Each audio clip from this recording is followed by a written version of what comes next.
Welcome everyone to officer training. Second to last day of officer training, so hopefully we'll get you all in and under the wire. Now this might be a little bit of an unconventional officer training that you would have normally. If you've attended the first officer training, you will have gotten the DCP and information about your officer role and what it is to be that officer role. The second round of officer training, we like to mix it up a little bit. So what I wanted to do tonight was do a leadership focus, and that's why I say finding a leader in you. It's going to be quite interactive. I have a worksheet that we're going to work through, and you'll work through that within your groups and talk to each other about different leadership characteristics, and that's what we're going to cover. But first of all, before we get any further into this, I want to tell you who I am, and then you guys can introduce yourself as well. My name is Garth Andersen. I am the Frontier Division Governor this year, and I'm actually a member of 2 clubs.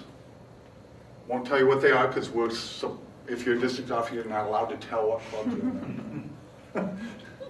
Anyway, we'll start over here, and what I'd like to hear from you also is, and the 2 clubs I'm a member of, I'm not an officer in either of those clubs. I just decided this year, because I'm division governor, I wasn't going to take on another officer role.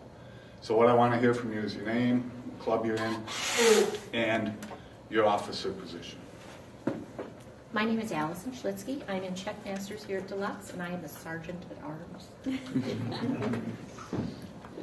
My name is Taylor Peterson. I'm also here at Checkmasters here at Deluxe, and I am the VP of Membership. Welcome. I am Mary Tillall with Checkmasters at Deluxe, and I am the treasurer. I'm Adrienne Paulson. I'm also with Checkmasters here at Deluxe, and I'm the VP of Education. My name is Jesse Tucker. Any guesses as to what club? Checkmasters. Yeah, you got it, Jay. And I'm the president of Checkmasters. All Toastmasters, I'm Frank Watson. I belong to the 4 Seasons Toastmasters, and I am their club president. Hi, fellow Toastmasters. My name is Jim Lee, and 4 Seasons. I belong to the 4 Seasons Club, VP membership. I'm Ellen Brackman. I'm the Area 22 Governor, and I am the Vice President of Membership at the Stagecoach Speakers Club. Hi everyone, Bobby Cunningham, VP of Membership at Bravehearts Toastmasters down the street at St. Jude Medical. Oh, all right. Hello everybody, I'm Mike Thomas. I am a member of King of Clubs, and I'm the Sergeant of Arms. Good evening, fellow Toastmasters. My name is Jay Reddington. I'm the Area 25 Governor. Originally, I didn't have an officer position, but our VP of Membership at the club I belong to stepped away. So in December, I was asked to take that over, and that's for White Bear Toastmasters. Hello, Toastmasters. I am Judy Holloway. I am the Area 23 Governor, and I am the current treasurer of my home club, the Rep. Thank you. To get us started, I'm going to put on a little production for you. Won't take long, but I want you for a moment to imagine, if you will, that this is me sitting in this hot air balloon. I am floating over the countryside. It's a beautiful sunny day compared to what it is outside. Imagine that I'm in this, and what happens is I am taking in all this beautiful scenery on this hot air balloon, and I realize I don't know where I am. I've gotten lost. I'm in this hot air balloon. Fortunately, I see somebody down on the ground. So what I do is I lower my height so I could speak to him, and I get closer. And I ask him, "Excuse me, can you tell me where I am?" Yeah, you're in a hot air balloon hovering 30 feet above this field. You must work in information technology. I do. How'd you know? Well, everything you told me is technically correct, but it's no use to anyone. Well, you must be in business. I am. How did you know? Well, you don't know where you are, you don't know where you're going, but you expect me to be able to help. You're in the same position you were before we met, but now it's my fault. Now, what that displays is, and I made up a couple of leadership styles from that little interaction. I like to call one of them the balloonist style, that would have been me, and the grounded style, that was Jesse.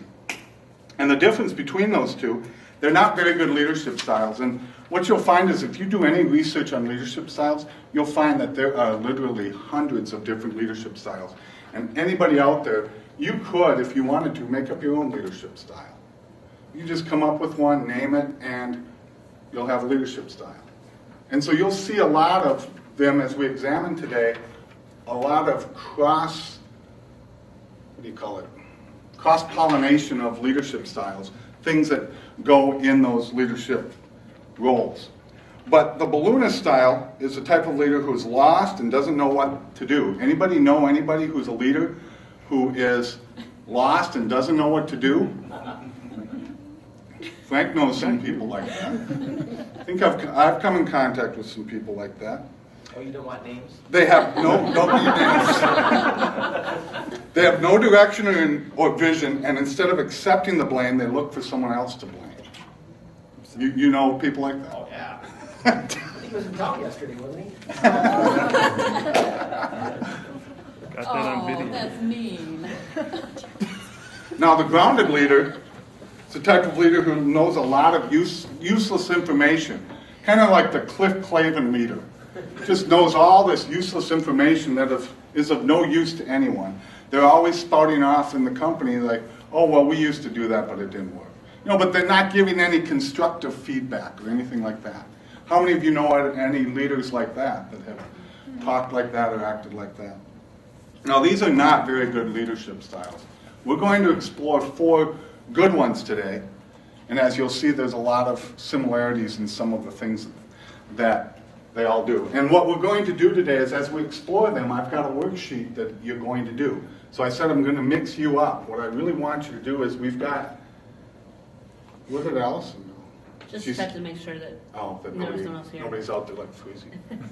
What we're going to do is I think there's 2, 4, 6, 8, 10, 12 right now. So it would be great. We could do 3 tables of 4 people, but I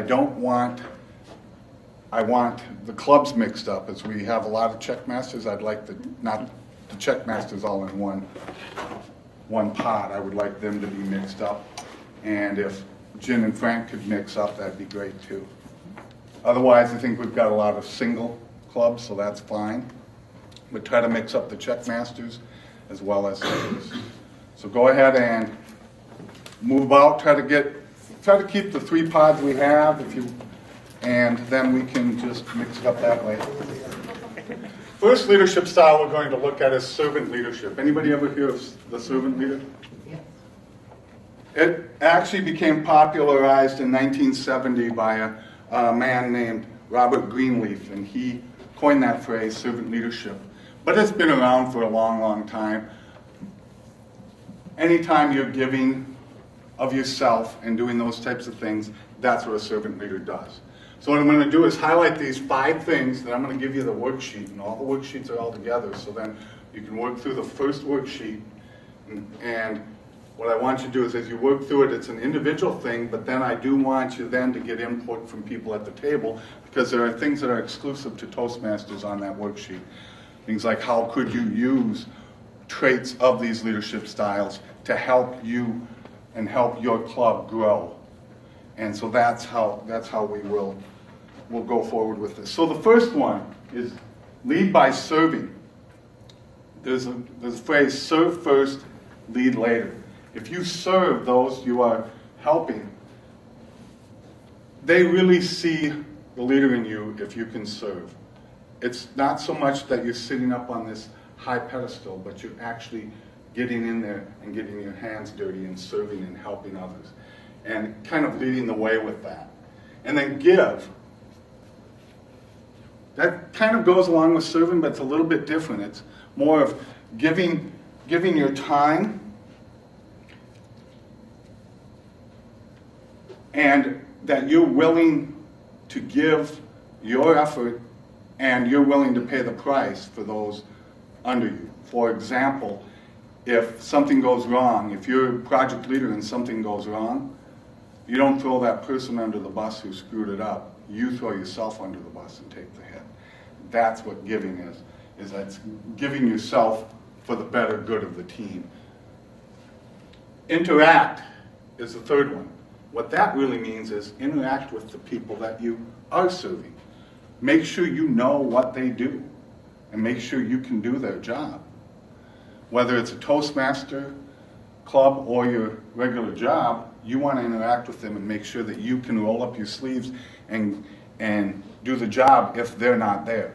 For example, my home club, if the sergeant at arms isn't there, people pitch in and get the stuff out. They don't just sit around and go, what are we going to do? We don't know what to do because only the sergeant at arms does that. We don't. We go ahead and just pitch in and get it done. And that's an example of interacting because you know what you're going to do and you get it done. Attitude. You have to have a positive attitude when you're a servant leader because sometimes the stuff that you're doing when you're serving isn't pleasant. It can be, but you have to have a positive attitude and you have to have that vision to show others that you've got that positive attitude and that you're willing to do what it takes and always have that smile on your face when you're a servant leader so then they know. Think of it in Toastmasters, if you have a bad attitude when you come to your club, kind of sometimes might wear off on the rest of your members of your club. And then everybody's got a bad attitude. So have a positive attitude regardless of what you're doing. The last one, private. Does anybody know what I might mean by private? What I mean by private is don't be what you're doing and giving. If you're a servant leader, you're not serving to get the accolades yourself. You want to kind of serve humbly and do it that way and not be over the top and not say, hey, look what I did. You don't want to, if you helped out with something in Toastmasters, you don't want to say, hey, I did that. Just serve, quietly do it in private. You'll get your dues because people will recognize that. And they're more likely then to give you those dues when you do it privately. So that's a little bit about servant leadership. And there's a lot more about it. But what I want you to do is, what I'm going to do is hand this worksheet out. And I've got on this first part is the 5 things we have here. And the private portion I have on here is listed as fame. Do you seek the fame or do you seek the privacy of your own? Thank you. Do I have extras here? So what you're going to do is you're going to kind of rate yourself. Extra. And you'll see the questions. You can just work those questions. I'm going to give you guys about 5 minutes or so to work through these. Well, the next one is transformational leadership. We're going to talk about 3 types of transformational leadership. We're going to talk about the butterfly. What is a butterfly? Transforms from a slow-moving caterpillar into a beautiful, fast, graceful butterfly. And how does this relate to transformational leadership? Well, if you have butterfly transformational leadership style, you are able to take you're able to take slow and plodding processes and infuse it with energy and have graceful, beautiful vision and a mission that you can apply to that process and make it something that is no longer slow and plodding. So the next one is Hulk. He transforms from a problem-solving, number-crunching scientist into that menacing and angry green monster. And I'm not talking about the green monster in Fenway Park, I'm talking about this green. So if you are a Hulk transformational leader, you tend to take data and transform it into something menacing. I don't mean that in a bad sense. Menacing meaning it's something that you can work with. You're able to take data and anything that you can find and make it into what you need. The couple drawbacks. What's the drawback first of a butterfly transformational leader? Your drawback is that you tend to be perceived as too nice and people take advantage of you. It can happen sometimes as a leader. You can maybe be too nice to people and people then tend to think, oh, I can walk over this person. Especially if you get those type A personalities. They'll run those butterflies right into the ground. But what's the drawback of the Hulk? Is that you tend to get too upset if your vision or mission isn't accomplished the way you plan. Because what he's able to do is he's able to take the data and make it into his vision and his mission. Because what a transformational leader is somebody who has a vision and a mission and is able to convey that vision and mission to the whole group and get them to follow. The last one, I didn't have Optimus Prime, I have Bumblebee up here. He was less menacing than Optimus Prime. But if you are a transformer, you know what they do is they take inanimate objects like a car or a truck, they transform into those robots. And what type of leader, if you're a transformer transformational leader, you can take objects or processes, no matter what they are, and make them work for you. You can find a way to make it work. What is the drawback of that? You tend to get too creative in how to use things, and sometimes you don't always. You make it fit your vision, even though maybe it doesn't. Maybe there was an easier way to do something. So what I want you to do at this point, now we've defined those three, you're going to take the next page, which talks about transformational leader, and describe. Now what I want you to do is, it says, there's three of them. It says describe a way you are a transformational butterfly, describe a way you are a transformational Hulk, describe a way you are a transformational transformer. I want you just to pick one of those and describe which one you think you are of those three. And then the other question is probably the most important one you'll have tonight. What vision do you have for your officer role for the remainder of the Toastmaster year? What I want you to do is I want you to think of some out-of-the-box transformational idea that you can do in your role to improve your club. And then I want you to share it among your group. So we're going to take another about 5 minutes to do this one as well. So the third type, you can probably see this on your sheet if you turn it as exemplary leadership. And the word exemplary just means example. You're setting an example as a leader. And that's really the first thing that you need to do to be an exemplary leader is set an example. Be a good leader by being there all the time. One of your roles as an officer in a Toastmasters club is to attend, as many meetings as you possibly can. Obviously, sometimes things come up and you can't always make every single one. That's the same way with me as a division governor, as well as the area governors. There are expectations that are expected of us. And sometimes we can't always make them. I haven't always made everything that I'm expected to make, especially when you're dealing with a volunteer organization like Toastmasters. We're volunteering our time to do all of this. But you want to set an example for others so then they will see, oh, that's the way it's done. And even when good speaking skills or good podium presence, set examples with that. Attitude. Always have a positive attitude as a Toastmaster. You make sure that you are giving people that positive attitude. When guests come to your club, show them what it is like to have a positive Toastmaster attitude.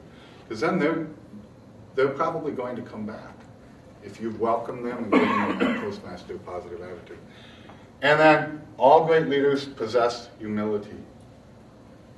That's the other one. You need to be humble. And we saw this on servant leadership as well.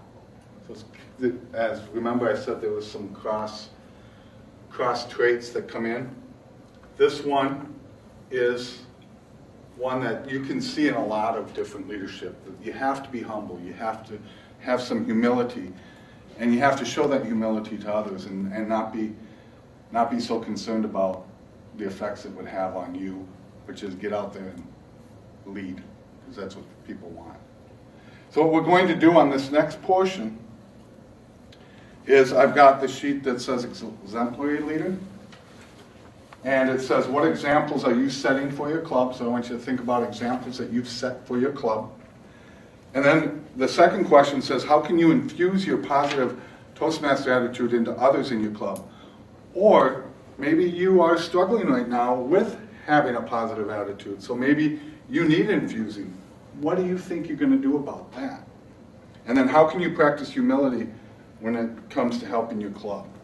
That one, you know, hard to define that one. The first two are probably easier to figure out something for that. So I want you to take some time to do those two, at least all three. Try to do all three, but the first two are the most important, and then discuss them at the table again. So let's finish the last one up. It's people-oriented leadership. This is really a people-focused leadership style. And there's two parts of it. There's development and team building. They sound very similar, but the development is the development of an individual. Working with that individual kind of on a one-on-one, developing them and turning them into the leader that they should or can be.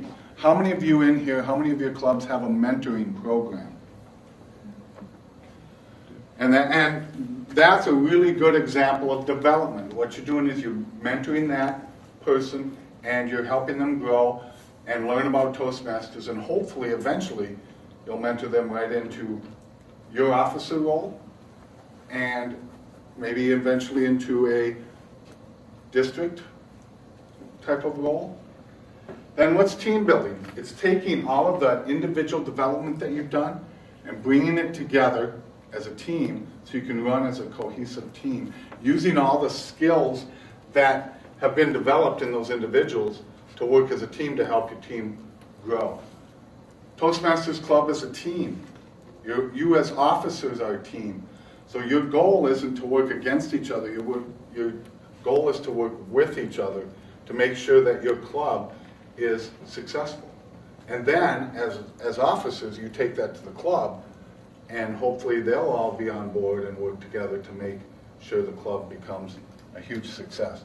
And that's where the team building portion comes in. So a people-oriented leader is really somebody who's really people-focused, driving and just wanting to see that success in people. And Toastmasters is an organization that's what we do. We want everybody to be successful. We want you to be good quality leaders as well as good public speakers. And that's why we have this program. So this one really falls in. I bet you a lot of us have a lot of these skills within us as leaders within Toastmasters. So what I want you to do on the last page, the back page, there's just two questions back there. What are you doing in your role as an officer to develop future club, area, division, and district leaders? One thing I said as division governor this year is, and I told my area governors this, that I wanted them to be groomed so they could take over as a division governor. Maybe not this year, but maybe in the future, that they'll be ready to do that. And that's you as an officer. You'll want to see, what are you doing to get that next president in your club or get that next sergeant at arms? And then your next question is, in your officer role, what type of team building activities could you do that would help build the cohesiveness of your club? Maybe the only time you ever see those people is when you come to your club meetings. But who says you have to do it that way? Why not do some things outside of the club time? Get together on things. Our home club, somebody planned a time at Feed the Starving Children. People went there and did that. That's a great team building exercise. Those types of things. So think about that, what you could do with your club and the members in your club. Now, questions. Anybody have any final last minute questions that they have for me?